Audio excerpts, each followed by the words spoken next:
ಈಗ ಅದೆಂಥದ್ದು ಇವತ್ತು ನೋಡಿದ್ರೆ ಬಿಸ್ನೆಸ್ ಕಾರಿಡಾರ್ ಅಂತೆ ಏನೋ PRR ರೋಡ್ನ ಈಗ ಬಿಸ್ನೆಸ್ ಕಾರಿಡಾರ್ ಅಂತ ಇಟ್ಟವ್ರೆ ಹೆಸರನ್ನ. ಇದೆಲ್ಲ ಎಲ್ಲ ನೋಟಿಫಿಕೇಷನ್ದೆಲ್ಲ ವಿಶಿಷ್ಟ ಡಾಬಾ ಬುಕ್ಕೆಲ್ಲೂ ಅಲ್ಲ ಇಟ್ಟಿದ್ದೀನಿ ಅಲ್ಲಿ. ಅವತ್ತು ನಾವು ಪ್ರಿಲಿಮಿನರಿ ನೋಟಿಫಿಕೇಷನ್ನು ಏನು ಮಾಡಿದ್ವು ಆ PRR ರೋಡ್ಗೆ ಈಗ ಬಿಸ್ನೆಸ್ ಕಾರಿಡಾರ್ ಮಾಡೋರಲ್ಲ. ಮೊದಲನೇ ಹಂತದಲ್ಲಿ 10,000 ಕೋಟಿ ಸರ್ ಏನಪ್ಪ ರೈತರು 80% ಒಪ್ಕೊಂಡ್ಬಿಟ್ಟವ್ರಂತೆ. 28,000 ಕೋಟಿ. ಅವತ್ತು ನಾನು ಕೇಂದ್ರ ಸರ್ಕಾರದಿಂದಲೇ 3,000 ಕೋಟಿ ದುಡ್ಡು ಹಾಕ್ಲಿಕ್ಕೂ ಒಪ್ಪಿಗೆ ಕೊಡಿಸಿದ್ದೆ ಅವತ್ತು 2006-7ರಲ್ಲಿ. ನಮ್ಮ ಸರ್ಕಾರ ಹೋಯಿತು, ಅಲ್ಲಿಂದ 20 ವರ್ಷ ಆಯಿತು. ಈಗ ಅದೇನೋ ಬಿಸ್ನೆಸ್ ಕಾರಿಡಾರು ಇನ್ನೊಂದಿಂಥದ್ದು ಕಾರಿಡಾರ್ ಬೇರೆ ಮಾಡ್ತಾರಂತೆ. ಏನೋ ಮೈಂಟೆನೆನ್ಸ್ ಅದೆಂಥದ್ದು ಜೋರೇಗೌಡ್ರೆ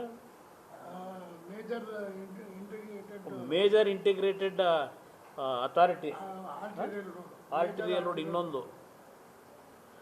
ಇದು ಯಾವ್ಯಾವ ರೀತಿಯಲ್ಲಿ ಈ ಸರ್ಕಾರಗಳು ನಡೆಸಿ ಇವತ್ತು ಈ ಪರಿಸ್ಥಿತಿ ತಂದು ನಿಲ್ಲಿಸಿದ್ದಾರೆ ಅನ್ನೋದು.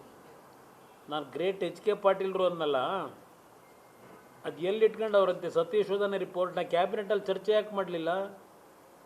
ಇವತ್ತು ಬಿಡದಿ ಹತ್ರ ಹೊರಟವರಲ್ಲ ರಿಯಲ್ ಎಸ್ಟೇಟ್ ಬಿಸ್ನೆಸ್ಗೆ. HK ಪಾಟೀಲ್ನ ಕೇಳಲಿಕ್ಕೆ ಬಯಸ್ತೀನಿ, ಎಲ್ಲೋಯ್ತು ನಿಮ್ಮ ಸತ್ಯಶೋಧನಾ ರಿಪೋರ್ಟು? ಅವತ್ತು ನಾನು 5 ಟೌನ್ಶಿಪ್ ಮಾಡಲಿಕ್ಕೆ ಹೊರಟಾಗ ಕುಮಾರಸ್ವಾಮಿಯವರು ಬೆಂಗಳೂರು ನಗರದಲ್ಲಿ ರೈತರನ್ನೆಲ್ಲ ಒಕ್ಕಲೆಬ್ಬಿಸಿ